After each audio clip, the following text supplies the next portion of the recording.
Good morning to you, wherever you're watching the People's Tele this beautiful Wednesday morning. I am Mojisola Shulaja and the program International Desk.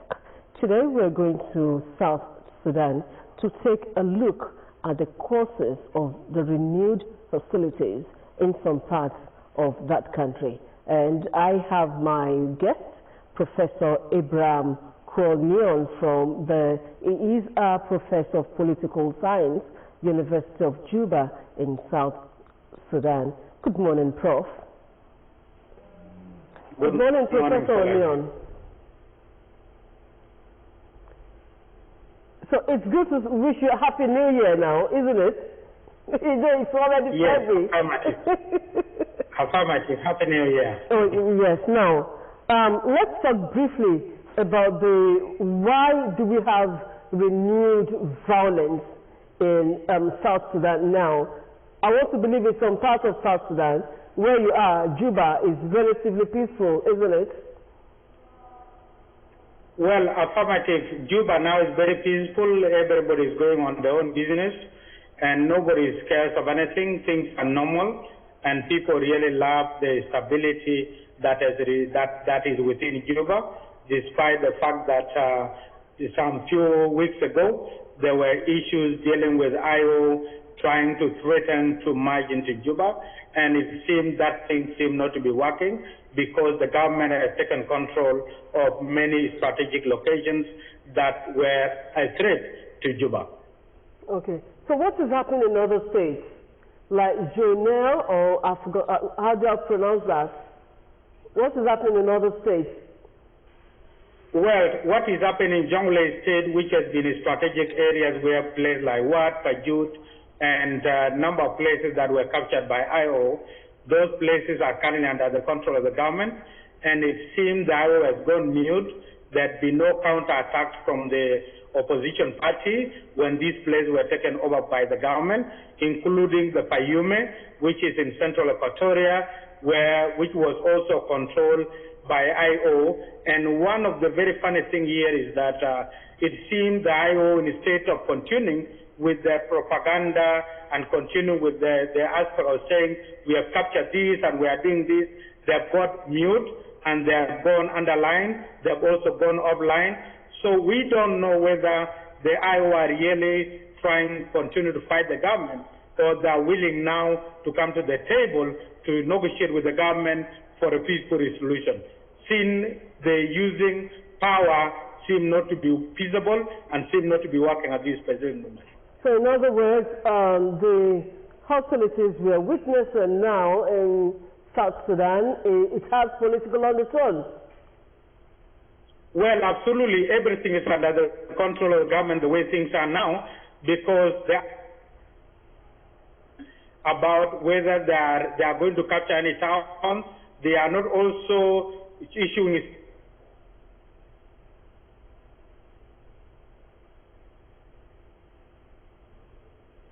statement whether they're going to attack any town. They are not also issuing any about their advance to Juba, which is a very critical thing at this specific moment, because it seems stability has been restored, civilian life is no longer under threat, the government being overtaken no longer under threat, and then also any foreigner who is in Juba is no longer under threat.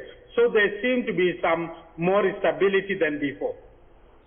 Now, I want us to talk about the economic impact of this.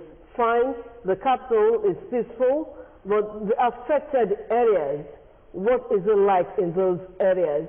I learned that some people are already displaced because of this. Well, one thing I could say is that, in this kind of conflict which happened like a few weeks ago, there had been civility from both the oppositions and the government, in the sense that the government was issuing a warning to the civilians that they need to leave the military base. The IO were issuing the same statement that they are leaving the military base, and this is a kind of civility, I think, both opposition and the government, is something that needs to be appreciated from both of them. And as a result of this, there were a number of displacements, and the humanitarian situation might be very there at this specific time, but that does not mean that the IO, the government, is preventing the accessibility for humanitarian corridor, but it means into it that because of the cut in humanitarian funding, then this is where the challenge is. And I hope so the government and the international community will do something to serve the people who are displaced and the people who are returning to their home, because a place that has always a conflict has got issues to deal with collateral damage, which is the case now in those areas where the conflict was happening. Oh, yes, but some people are already blaming the government for the airstrike that happened a few days ago, the hospital, and one of the hospitals.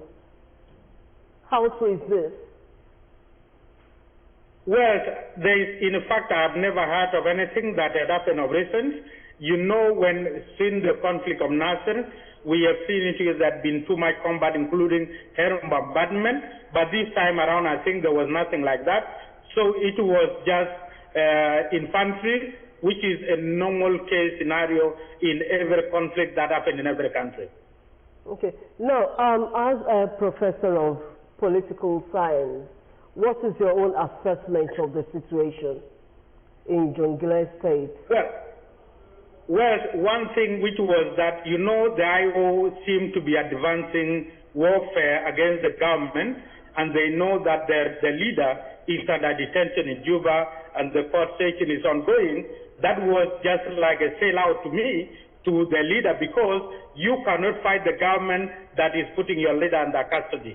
And as a result of this, since this conflict has been quelled down, if the IO are really clever enough and if they love the leader, then they should advance this using a dialogue rather than conflict, which will kill more South Sudanese, which will also put the leader under danger, and which will also make us to think that maybe the acting chair of IO is advancing another ideology of trying to overthrow both the government and the first Vice President Riek Machar. And in this case, I don't think that will be a good attempt to do. Okay, what is Riek Machar's fate in all of this now? Well, I don't think whether Riek Machar has an idea, since Riek Machar is under house arrest. He's just only waiting for the court verdict, and the court session are still ongoing. And I think he might be fearing too much, because it seems that his people are fighting the government where he's under their custody, and he has no way to communicate with his people. So I think the biggest person at dilemma now is the first Vice President Riek Machar, because he's not sure who is for him, whether the person left in power or the person that is trying to overthrow. Okay. Thank you so much for that.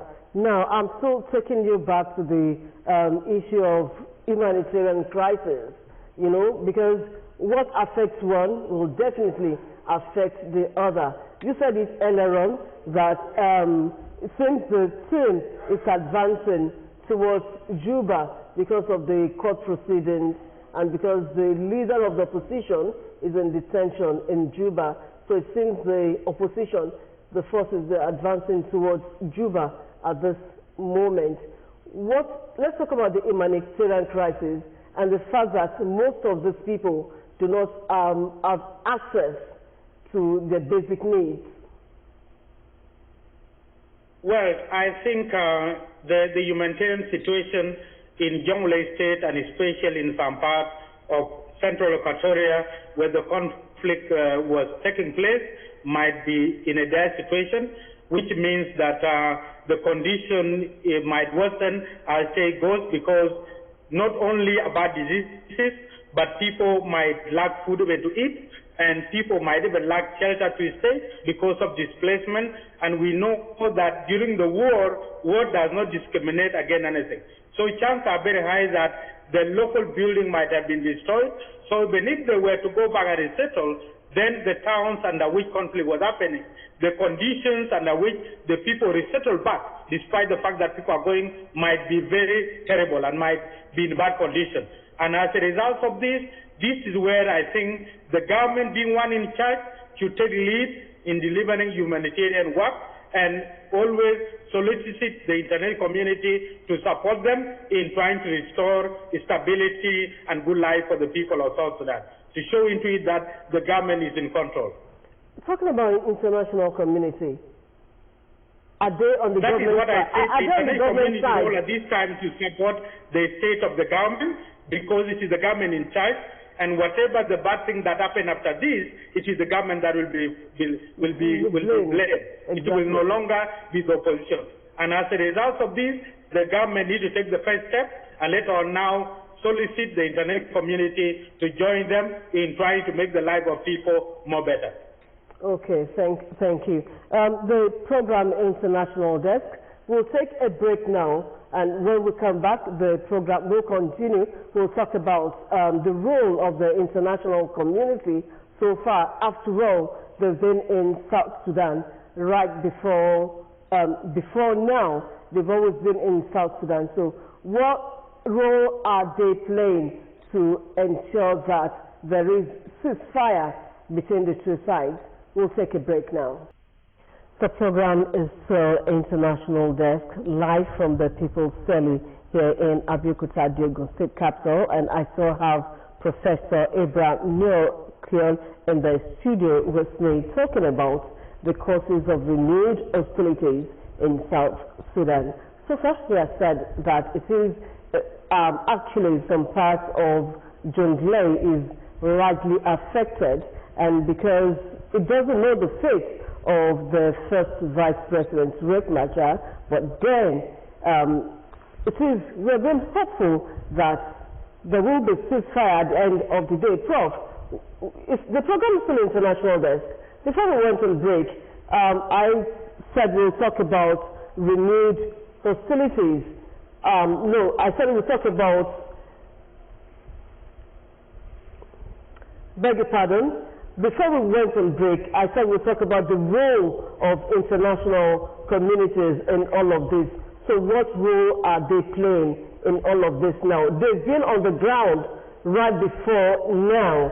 So what role have they been playing? What role are they playing now to ensure ceasefire?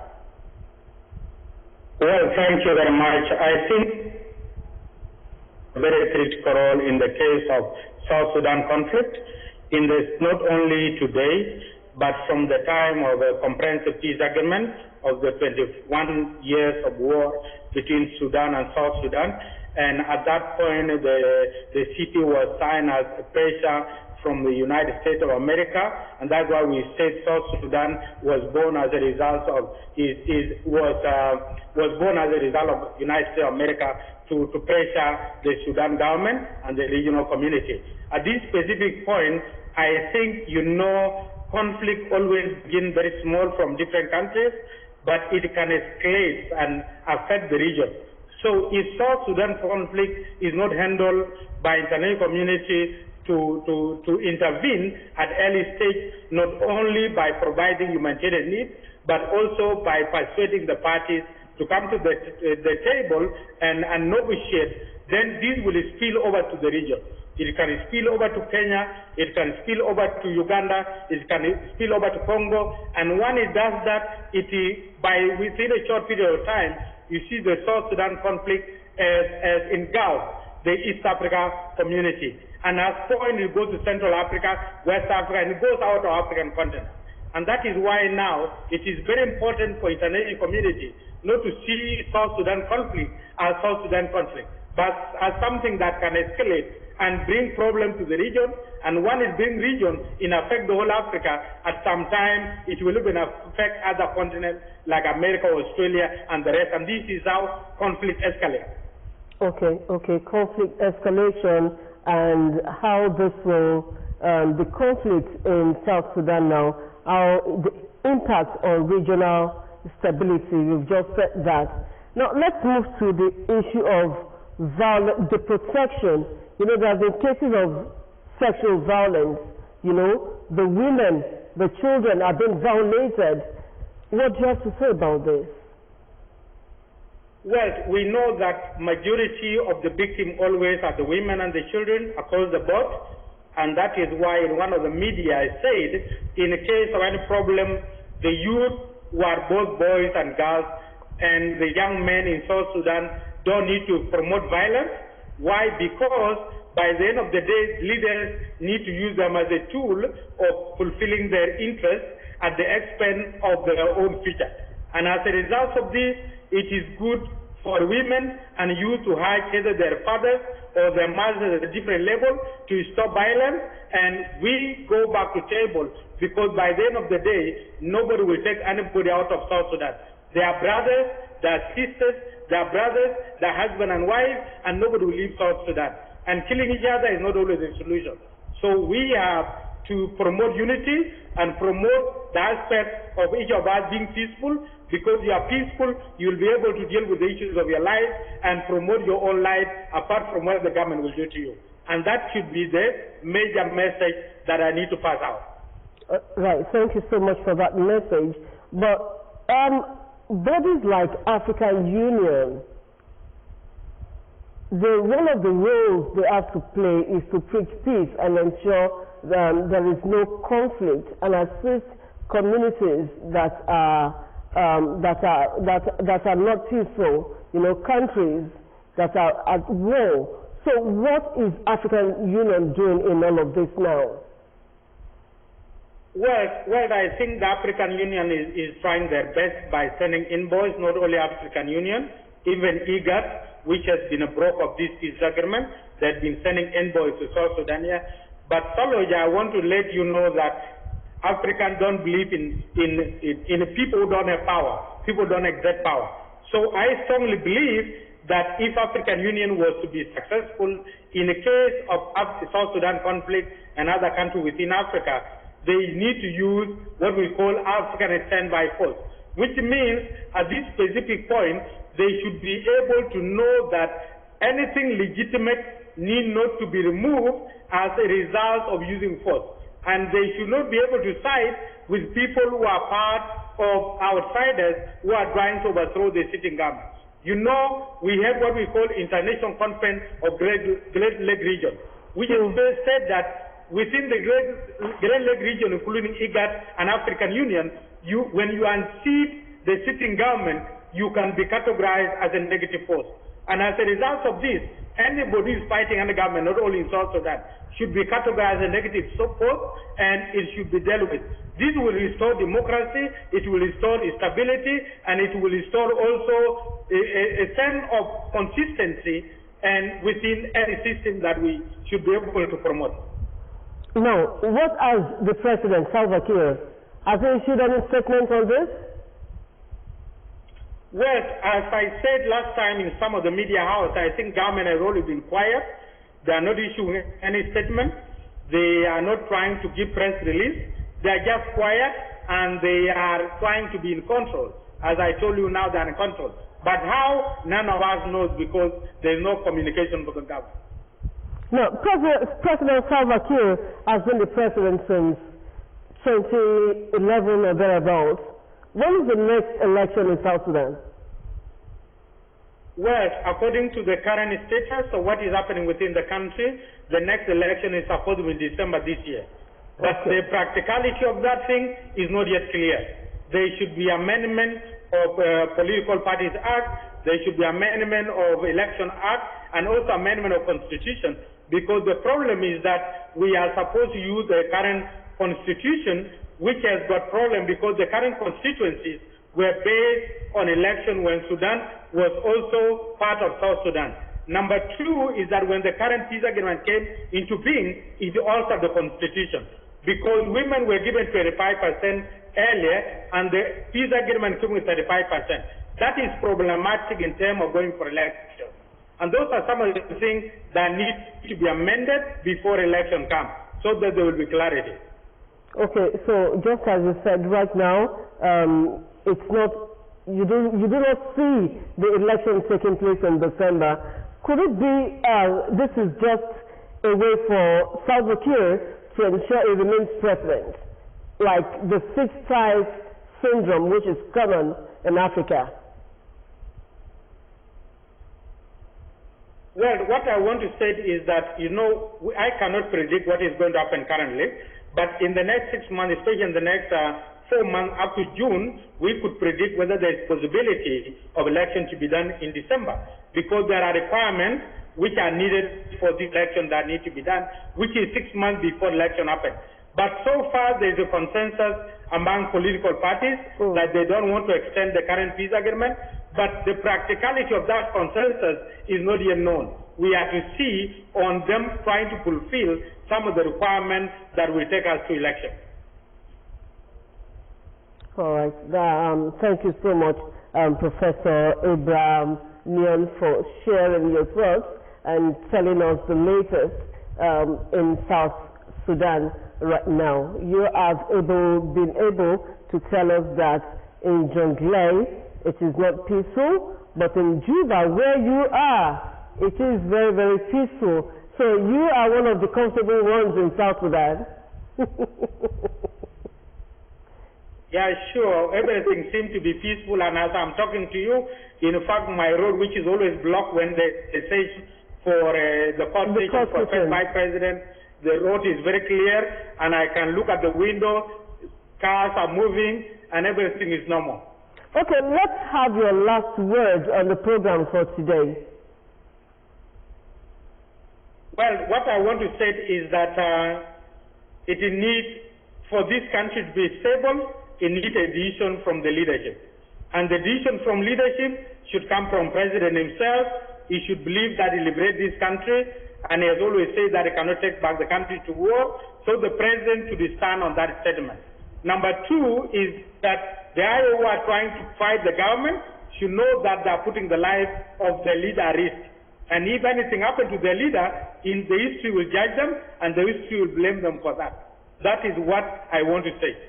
Okay, in other words, the two parties should share the swords and ensure there is ceasefire so that there will be peace everywhere, you know. And when there is peace, at the moment, the United Nations reported that over 180-something thousand people are displaced in Jonglei.